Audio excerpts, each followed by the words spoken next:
私は5年前に20歳になったばかりの息子を亡くしました。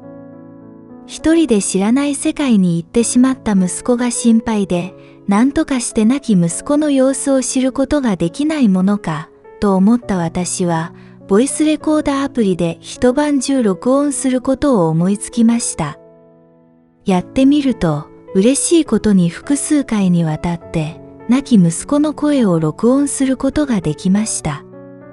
さらに録音を続けていると、息子の声の他にも、息子ではない誰かの声も入るようになりました。その中には亡き息子と誰かが会話しているように聞こえる音声もいくつかありました。以前にも同様の音声をご紹介している動画を上げています。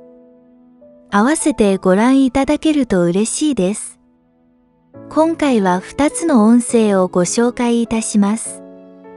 音声は音量を大きくしていますが、それでもまだ音が小さくて聞き取りづらいかと思います。イヤホン装着の上、大きめの音量でお聞きいただけますようお願いいたします。また夜間の録音のため、いびき音が入っていることがあります。お聞き苦しい点がありますことをご了承ください。では、こちらからお聞きください。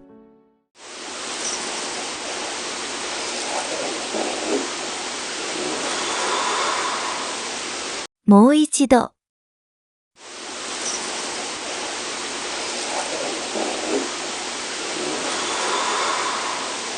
鈴のような音の後に、亡き息子が誰かに、終わったら行くと尋ね、聞かれた相手が、うんと返事をしています。私にはそう聞き取れたのですが、皆様はいかがだったでしょうか。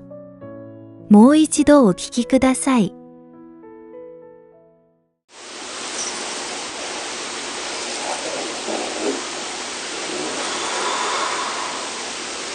以前の動画でご紹介した音声も、このような何かの作業をしているのかな、と思わせる会話でした。亡き息子は一体誰と来て、何をしているのか大変気になりました。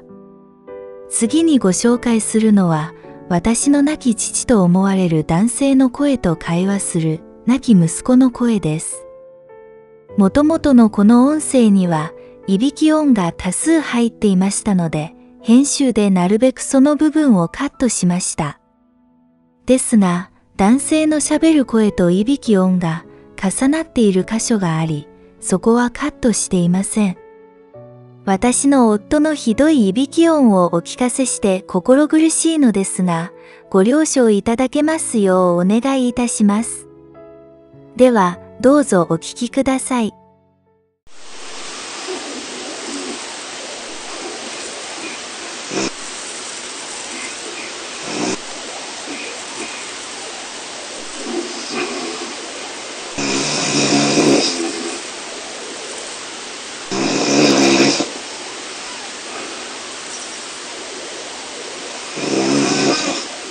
もう一度。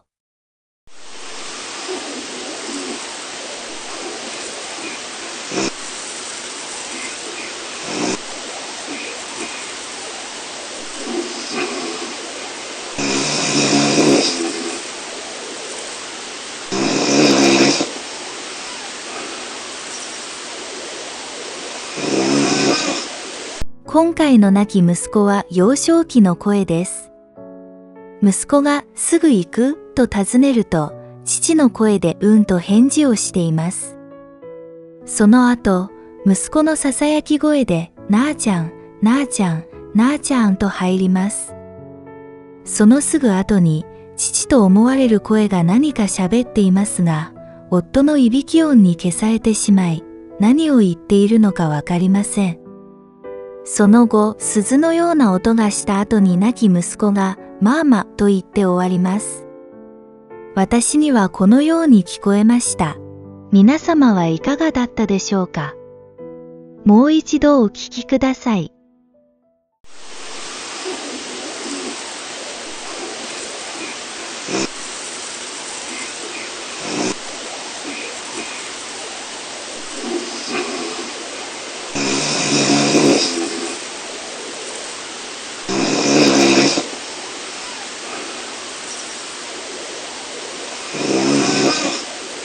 先ほど父と思われる声といった部分がありましたが、最初のは亡き父の声だと確信しているのですが、いびき音に消されてしまった声の方は確信が持てません。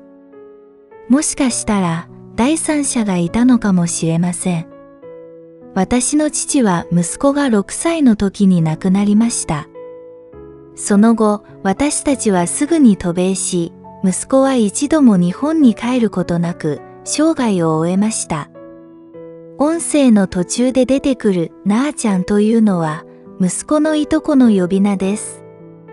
この音声の中の亡き息子が幼少期の声だったのは、父や小さい頃に会ったきりのいとこにわかりやすいようにかな、と思いました。私の父と息子、偶然にも彼らが亡くなった日は、年こそ違いますが、合併が一緒でした。そのようなこともあり、父が息子の面倒を見てくれていて、いとこへの挨拶に連れて行ってくれたのかな、と想像しています。最後に鈴のような音についてです。いくつもの録音音声を聞いたところ、亡き息子がママと呼びかけてくれているのにもかかわらず、毎回私は全く気づかず眠ったままということがわかりました。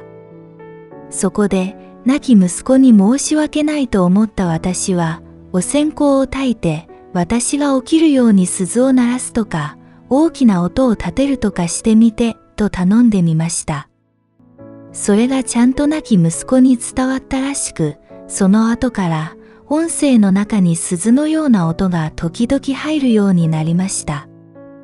このお話は過去動画、お線香電話の回でご紹介しています。